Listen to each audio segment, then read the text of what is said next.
আসসালামু আলাইকুম ওয়া রাহমাতুল্লাহ। প্রিয় শিক্ষার্থী বন্ধুগণ, তোমরা সবাই কেমন আছো? আশা করি তোমরা সবাই ভালো আছো। এই ভিডিওটি তাদের জন্য যারা ষষ্ঠ শ্রেণীতে লেখাপড়া করছো। তোমাদের ষষ্ঠ সপ্তাহের অ্যাসাইনমেন্ট নির্ধারণ করা হয়েছে কৃষি শিক্ষা, এবং তোমাদের জন্য যে নির্ধারিত কাজটি দেওয়া আছে যে প্রাথমিক বিদ্যালয়ের শিক্ষক রিনা বেগম 2020 সালে নিকলি উপজেলায় অনুষ্ঠিত একটি কৃষি মেলা প্রদর্শন দেখতে যান। তিনি মেলা প্রদর্শিত কৃষিজাত পণ্য, বিভিন্ন ফলের নানা জাতের চারা ও গাছের উন্নত ফলন দেখে কৃষিকাজের প্রতি আকৃষ্ট হয়ে নিজের পৈতৃক জমিতে কৃষি কার্যক্রম পরিচালনা করতে আগ্রহী হন।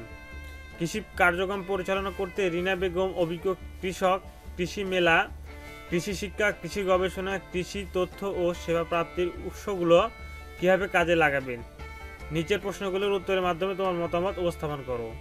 তোমাদের এখানে যে কয়টি প্রশ্ন দেওয়া আছে, 5টি প্রশ্ন দেওয়া আছে। প্রশ্নটির সুন্দরভাবে তোমার মতামত উপস্থাপন করতে হবে, এবং তোমাদের যে অধ্যায় থেকে প্রশ্নটি করা হয়েছে তা হলো আমাদের জীবনের কৃষি। এটি তোমাদের প্রথম অধ্যায়, এত থেকে তোমাদের প্রশ্নটি করা হয়েছে, এবং তোমাদের যে 5টি প্রশ্ন করা হয়েছে তা হলো যে 1 নম্বর প্রশ্ন, রিনা বেগম কৃষি মেলায় কি কি কৃষিজাত পণ্য দেখতে পেয়েছিলেন, তার কৃষি কার্যক্রম বাস্তবায়নের জন্য কাদের নিকট থেকে প্রয়োজনীয় তথ্য সেবা পেতে পারে, কৃষি বিষয়ে শিক্ষা গ্রহণ ও গবেষণা করতে কোন কোন প্রতিষ্ঠান ভূমিকা রাখতে পারে, একজন অভিজ্ঞ কৃষক কিভাবে রিনা বেগমকে সহায়তা করতে পারে, এবং 5 নম্বর প্রশ্ন যে একজন কৃষক ও একজন কৃষি বিজ্ঞানীকে তুমি কিভাবে আলাদা করবে।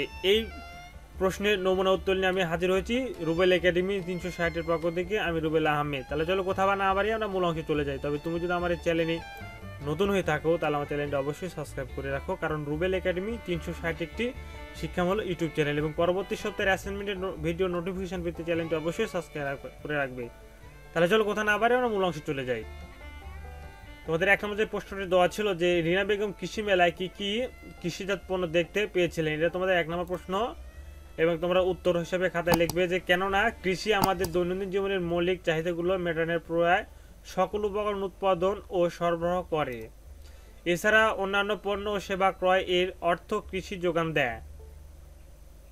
তাহলে তোমাদের বেঁচে থাকার জন্য অন্যান্য পণ্য সেবা ক্রয়ের অর্থ কৃষি যোগানই দিয়ে থাকে। খাদ্য, বস্ত্র, বাসস্থান ও স্বাস্থ্য খাতের চাহিদাগুলো পূরণের আমাদের জীবনে কৃষি ব্যাপক ভূমিকা রাখে। তাই আমরা বলতে পারি যে রিনা বেগম কৃষি মেলায় কৃষিজাত পণ্য দেখতে পেয়েছিলেন। এটা তোমাদের 1 নম্বর প্রশ্নের উত্তর। তারপর আমরা 2 নম্বর প্রশ্নটি সুন্দরভাবে দেখে নিই।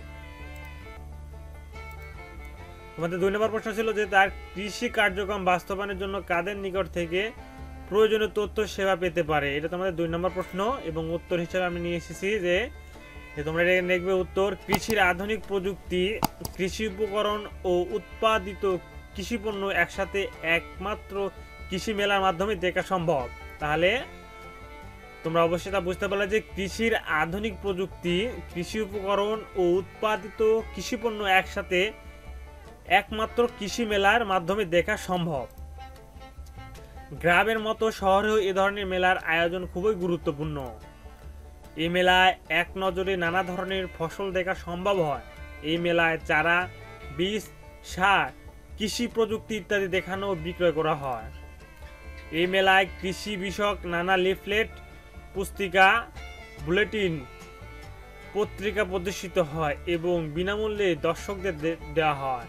এতে কৃষি কার্যক্রমে জড়িত ব্যক্তিবর্গ ছাড়াও উপস্থিত দর্শকগণও কৃষি কার্যক্রম উদ্বুদ্ধ হন। তোমার 3 নম্বর প্রশ্ন যে কৃষি বিষয়ে শিক্ষা গ্রহণ ও গবেষণা করতে কোন কোন প্রতিষ্ঠান ভূমিকা রাখতে পারে। তাহলে তোমাদের 3 নম্বর প্রশ্নটি যে কৃষি বিষয়ে শিক্ষা ও গবেষণা করতে কোন কোন প্রতিষ্ঠান ভূমিকা রাখে। অভিজ্ঞ কৃষক, কৃষি সম্প্রসারণ অধিদপ্তর, প্রাণী সম্পদ অধিদপ্তর ও মৎস্য অধিদপ্তরের সম্প্রসারণ কর্মকর্তা ও কর্মচারীরা কৃষি বিষয়ক তথ্য ও সেবা দিয়ে থাকেন। তাহলে তোমরা বুঝতে পারলে যে অভিজ্ঞ কৃষক, কৃষি সম্প্রসারণ অধিদপ্তর, প্রাণী সম্পদ অধিদপ্তর ও মৎস্য দপ্তরের সম্প্রসারণ কর্মকর্তা ও কর্মচারীরা কৃষি বিষয়ক তথ্য ও সেবা দিয়ে থাকেন। বাংলাদেশের 16টি কৃষি প্রশিক্ষণ ইনস্টিটিউট রয়েছে। তাহলে বাংলাদেশে 16টি কৃষি প্রশিক্ষণ ইনস্টিটিউট রয়েছে। এছাড়াও প্রাইভেট কৃষি প্রশিক্ষণ ইনস্টিটিউট আছে। কারিগরি বোর্ডের একাডেমিক অধীনে থেকে ইনস্টিটিউটগুলো 4 বছর মেয়াদী কৃষি ডিপ্লোমা প্রদান করে থাকে। উচ্চতর কৃষি শিক্ষার জন্য বাংলাদেশের 5টি সরকারি কৃষি বিশ্ববিদ্যালয় আছে, 2টি বিজ্ঞান ও প্রযুক্তি বিশ্ববিদ্যালয়, কৃষি অনুষদ চালু আছে। বাংলাদেশের অনেকগুলো কৃষি গবেষণা প্রতিষ্ঠান রয়েছে। বেশিরভাগ গবেষণা প্রতিষ্ঠান নির্দিষ্ট ফসলের উপর গবেষণা করে থাকে, যেমন বাংলাদেশের ধান গবেষণা ইনস্টিটিউট ধানের উন্নতজাত ও সংশ্লিষ্ট প্রযুক্তি উদ্ভাবনের জন্য গবেষণা করে। বাংলাদেশের পাট গবেষণা ইনস্টিটিউট পাট উন্নয়নের জন্য যাবতীয় গবেষণা করে। বাংলাদেশের কৃষি গবেষণা ইনস্টিটিউট কৃষি উন্নয়নের জন্য যাবতীয় গবেষণা করে থাকে। বাংলাদেশের কৃষি গবেষণা ইনস্টিটিউট ও পরমাণু গবেষণা ইনস্টিটিউট বিভিন্ন ফসলের উপর গবেষণা করে থাকে। এর ফলে কৃষকেরা উন্নত জাতের বীজ, নতুন জাত, রোগ ও প্রতিকার সহ নানা প্রযুক্তি ব্যবহার করতে সক্ষম হয়েছে। সকল কৃষি গবেষণা প্রতিষ্ঠান গবেষণার ফলাফল প্রকাশ করে জনগণকে অবহিত করা হচ্ছে। কৃষি বিষয়ে শিক্ষা গ্রহণ ও গবেষণা করতে উন্নত প্রতিষ্ঠানগুলো ভূমিকা রাখছে। তোমাদের 4 নম্বর প্রশ্ন, যে একজন অভিজ্ঞ কৃষক কিভাবে রীনা বেগমকে সহায়তা করতে পারে? তাহলে তোমাদের 4 নম্বর প্রশ্নের উত্তর দিলে রীনা বেগমকে কিভাবে সহায়তা করতে পারে। একজন অভিজ্ঞ কৃষক একজন স্থানীয় নেতা এবং একজন পরামর্শদাতা।